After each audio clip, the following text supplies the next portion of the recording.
और चलिए अब आपको सीधी तस्वीरें दिखाते रायपुर की, जहां पर सीएम भूपेश बघेल राजीव भवन में प्रेस कॉन्फ्रेंस कर रहे हैं।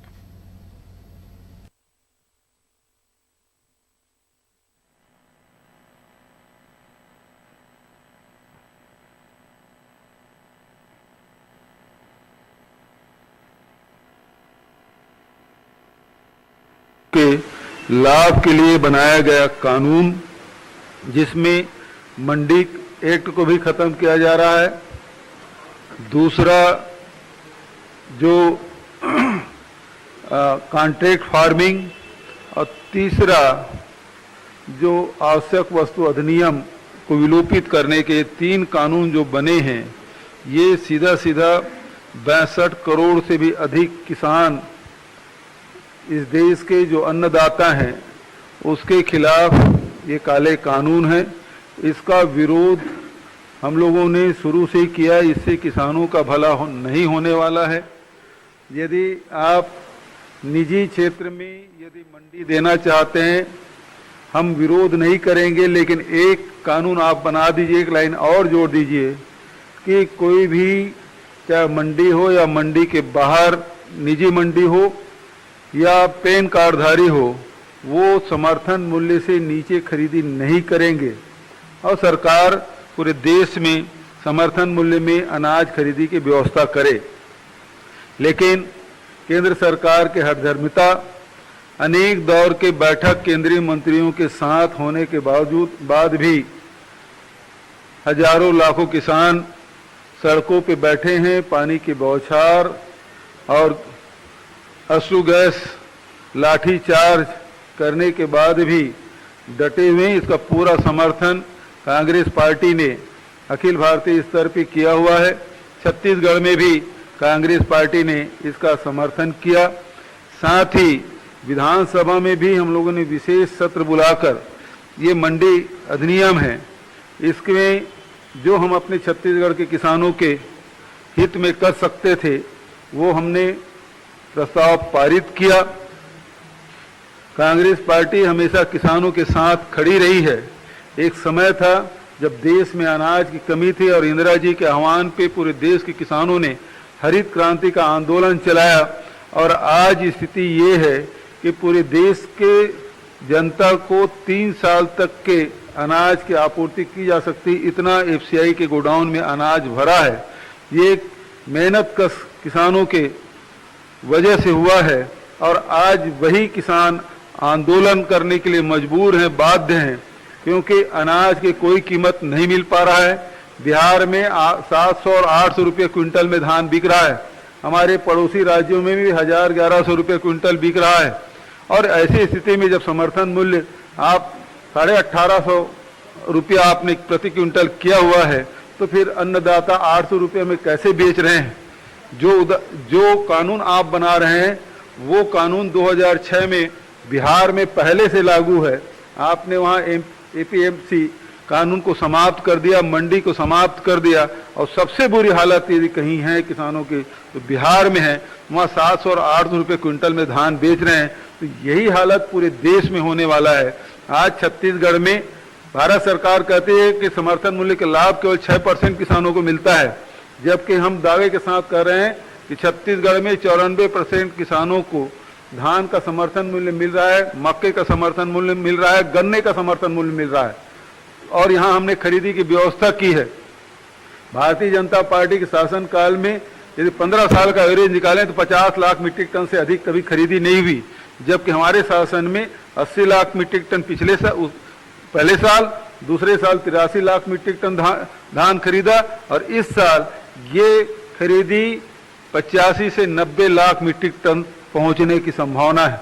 उससे भी अधिक हो सकता है, क्योंकि हमने व्यवस्था इस प्रकार से की है कि जो 2048 सोसाइटियां थी, खरीदी केंद्र थे, उसको हमने सोसाइटी में तब्दील किया है, और इस साल 257 और खरीदी केंद्र बढ़ाया है। तो कुल मिला के 2300 से अधिक धान खरीदी केंद्र हुआ है। बहुत नजदीक में खरीदी की व्यवस्था की गई है। पेमेंट की व्यवस्था तत्काल किया जा रहा है। बारदाने की बहुत संकट थी, उसके बाद बारदाने की व्यवस्था हमने की है। किसी किसान को बारदाने की कमी नहीं आने देंगे। पैसे की कोई कमी नहीं आने देंगे, पेमेंट की भुगतान की भी व्यवस्था की जा रही है। तो जो छत्तीसगढ़ में जो व्यवस्था की जा सकती है तो व्यवस्था देश में क्यों नहीं की जा सकती? और समर्थन मूल्य में जब यहाँ खरीदा जा सकता है तो देश में क्यों खरीदा नहीं जा सकता? यही अन्नदाता है जो अर्थव्यवस्था को संभाला हुआ है पूरे देश में। जहां दूसरे क्षेत्रों में डी ग्रोथ थे, वहीं एग्रीकल्चर सेक्टर में 3.4% का ग्रोथ रहा है।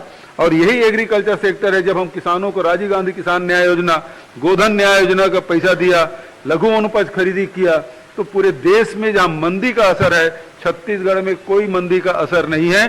बल्कि यहां सितंबर माह में आप देखें 24% जीएसटी कलेक्शन किया, अक्टूबर महीने में 26% हमने कलेक्शन किया, जो देश का सर्वाधिक है। तो हमारी जो अर्थव्यवस्था छत्तीसगढ़ की अर्थव्यवस्था है, वही पूरे देश में क्यों लागू नहीं किया जा सकता? और इससे किसानों का भला होगा, अर्थव्यवस्था का भला होने वाला है, देश का भला होने वाला है। तो ऐसे समय में किसानों को दबाने, उसे कुचलने के बाद और बात करके केवल समय काटने का काम नहीं करना चाहिए। किसान तो सीधा एक लाइन के हाँ या ना में बात, ये 3 कानून आप खत्म कर रहे हैं या नहीं कर रहे हैं, ये बात कर रहे हैं। और इसलिए किसान दिल्ली घेर के बैठे हैं, लेकिन भारतीय जनता पार्टी के जो केंद्र में बैठी सरकार, ये पूंजीपतियों की सरकार है। किसानों की ऐसी सरकार होती तभी तक के जैसे अध्यादेश जारी करके इस काले कानून को लागू किया था, और बाद में लोकसभा में राज्यसभा में बहुमत नहीं होने के बाद भी गलत तरीके से पास किया था ये कानून। अब देश के किसान जब ये मांग कर रहे हैं, जब हम वो कानून पसंद ही नहीं किसान को, तो फिर वो थोपा क्यों जा रहा है? तो पहले स्थिति ये थी कि अंग्रेज हिंदुस्तान को लूटने का काम कर रहे थे। अब ये केंद्र में बैठी हुई सरकार के जो पूंजीपति साथी हैं, वो देश के किसानों को लूटने की कोशिश कर रहे हैं। अभी तक के आपने ट्रेन को, रेलवे स्टेशन बेचा, हवाई अड्डा बेचा, जितने पेट्रोलियम कंपनी है उसे बेच रहे हैं, जितने भी नवरत्न, चाहे वो नेहरू जी के समय, इंदिरा जी के समय, राजीव जी के समय जो बने थे, उसे बेचने से आपका मन नहीं भरा। तो अब आपकी निगाह किसानों के जमीन पर लगी हुई है, और ये किसान कभी बर्दाश्त नहीं करेंगे। देश का किसान उठ खड़ा हुआ है और ये निर्णायक लड़ाई लड़ी जा रही है। मैं समझता हूं कि इस लड़ाई में भारतीय जनता पार्टी को हठधर्मिता से काम नहीं लेना चाहिए, बल्कि किसानों की आवाज को सुनते हुए जो उन्होंने गलती की है उस देश से माफी मांगते हुए, देश के किसानों से माफी मांगते हुए, लोकसभा में विशेष सत्र बुलाते हुए इस काले कानून को वापस लिया जाना चाहिए। आप लोग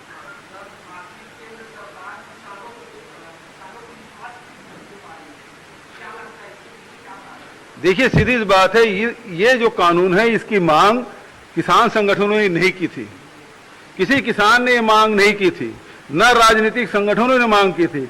तो फिर आप ये केवल पूंजीपतियों से आपने बात करके ये कानून को लाया है, और इस कारण से क्योंकि उसके पूंजीपति साथी नाराज हो जाएंगे, इस डर से इस कानून को वापस नहीं ले पा रहे हैं।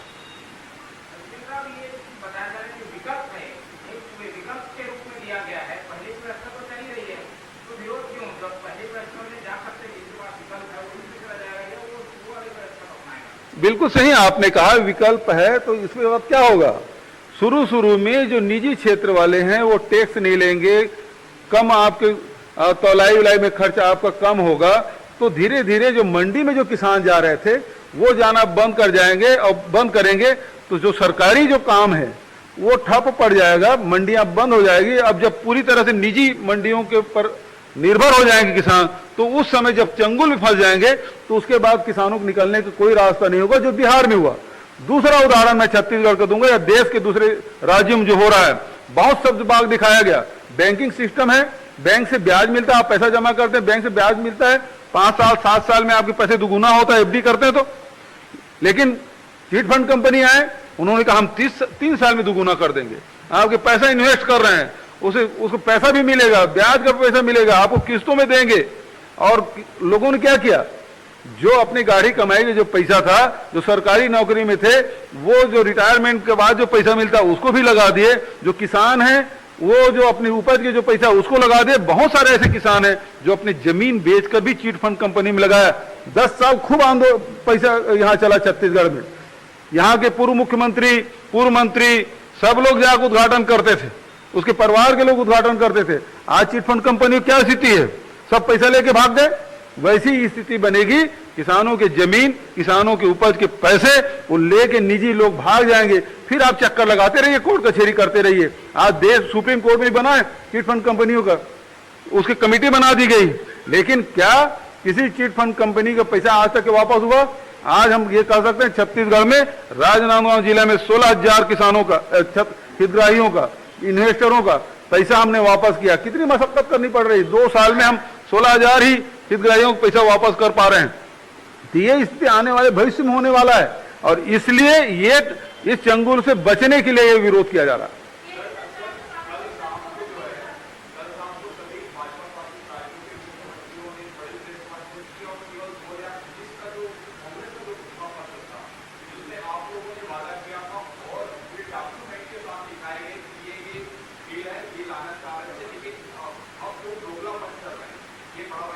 दोगला तो भारतीय जनता पार्टी के नेता लोग हैं। हमने जो घोषणा पत्र जारी किया, जनता ने हमको नकार दिया, फिर उस घोषणा पत्र का औचित्य क्या रह गया? यदि हमको मिलता तो हम ढंग से लागू करते। इन लोग भी मंडल का मंडल किए थे, इन लोग भी आरक्षण की बात किए थे, इनके आरक्षण लागू करने से पूरे देश में आग लग गई थी। और वहीं जब हमारी सरकार आई और हमने आरक्षण लागू किया तो एक भी कहीं लाठीचार्ज नहीं हुआ, कहीं बंद नहीं हुआ था। तो काम करना कांग्रेस को आता है, किस प्रकार से करना है वो कांग्रेस के लोग अनुभवी हैं, जानते हैं। उसमें बहुत डिटेल में जाने का आवश्यकता नहीं है, केवल एक पॉइंट आप पकड़ लियो। बचत पॉइंट के बारे में क्या करें आप? 22 बिंदु ना, आप केवल 2। मैं रविशंकर जी को देख रहा था, पेज नंबर 17 कंडिका नंबर ये, और उसमें ये लिखा है। बचत बिंदुओं के बारे में क्यों नहीं बोल रहे हैं? भारतीय जनता पार्टी ये झूठ बोलने के फैक्ट्री है, ये लोगों को गुमराह कर रहे हैं, लेकिन अभी किसान गुमराह नहीं हो रहे हैं, इसके धोखे में नहीं आ रहे हैं। और निश्चित रूप से ये जो कानून है ये काला कानून, इसे वापस लिया जाना चाहिए। और फिर कांग्रेस की घोषणा पत्र से उसको क्या लेना देना? आपको जनता ने जनादेश दिया है, आप अपना घोषणा पत्र लागू कर रही ना। आपके घोषणा पत्र में क्या था? अभी पढ़ना तो उनको चाहिए। हमारे घोषणा पत्र क्या है भाई? हमारे घोषणा पत्र के हिसाब से यदि करते, हमको मैंडेट मिलता, हम लागू करते, फिर हमारी जिम्मेदारी थी। हमारे घोषणा पत्र को उसको क्या लेना देना? आपने कहा कि प्रदेश ने रुक जाइए एक मिनट, वो लड़की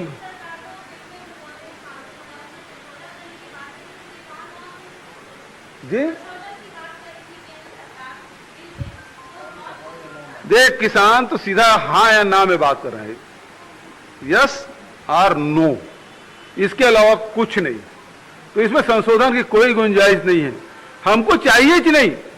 कोई बुजुर्ग आदमी सड़क के किनारे खड़ा है, वो जाना नहीं चाहता उस पार, तो जबरदस्ती क्यों खींच के ले जा रहे हो? वो इसी पार रहना चाहता है। जब ये वर्तमान स्थिति है, जो वर्तमान कानून है, उसमें उस दायरे में आप मंडी एक्ट में संशोधन करिए ना, उस सुधार करिए, सुदृढ़ करिए ना। आज कुछ राज्यों में यदि एमएसपी में खरीदी हो रही है, पूरे देश में खरीदी की व्यवस्था करिए ना, उसमें कौन रोक रहा है? लेकिन आप कानून ही आप खत्म कर देंगे। अभी किसानों की सीधी मांग है कि आप हाँ या ना एक काले कानून वापस लें, सीधी बात। आपने कहा कि प्रदेश के हित में सरकार है कि निर्णय ले सकती है, तो केंद्र क्यों नहीं ले सकता? यहाँ के जो पूर्व मुख्यमंत्री रहे हैं, आपकी पार्टी के अध्यक्ष भी हैं, क्या उनकी क्षमता का प्रश्न नहीं लगता है? अब उसकी क्षमता, वो छत्तीसगढ़ से बाहर जा ही नहीं रहे। भारतीय जनता पार्टी उसको किसी दूसरे प्रदेश में कोई जिम्मेदारी, अब 2 साल बीतने जा रहा है, राष्ट्रीय उपाध्यक्ष बने, लेकिन उसको आज तक के संगठन में कोई जिम्मेदारी नहीं दी है। एक झुंझुना पकड़ा दिए उसको उपाध्यक्ष करके, और छत्तीसगढ़ से बाहर। अभी इतने चुनाव हुए, इतने कार्यक्रम हुए, भारतीय जनता पार्टी कहीं उसकी ड्यूटी लगी? कहीं नहीं लगी। तो वो अपने ही पार्टी में अप्रासंगिक हो चुके हैं।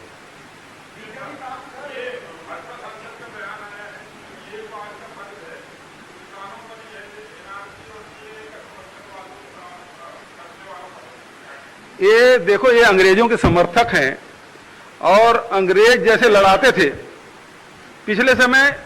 यदि आजादी पहले एक लड़ाई की आप स्थिति देखें तो क्या था? एक हिंदू संगठन था, एक मुसलमानों का संगठन था, और तीसरा अंग्रेज शासन, ट्रायंगल। उस समय तिलक जी ने क्या कहा? तिलक जी ने कहा ये हिंदू मुसलमान को मिलाओ और अंग्रेजों सीधी लड़ाई लड़ो, और लड़ाई लड़ी गई और अंग्रेज को भागना पड़ा। अब अभी भी वो एनआरसी, ये एनपीआर ये बात कर रहे हैं, वो हिंदू मुसलमान को लड़ाओ अब अंग्रेजों की जगह ये कारपोरेट हाउस हो गए हैं, पूंजीपति जो काले अंग्रेज हैं, वो अंग्रेजों के स्थान ये लोग ले चुके हैं और वही काम कर रहे हैं जो अंग्रेज करते थे। अरे रहने दीजिए। और कोई सवाल? हाँ, अभी भी गैर राजनीतिक ही है। जो आंदोलन है उन्होंने बंद का आह्वान किया, हमने समर्थन किया कांग्रेस पार्टी ने। और कोई सवाल? आगे की बात तो आगे देखी जाएगी मोहन जी।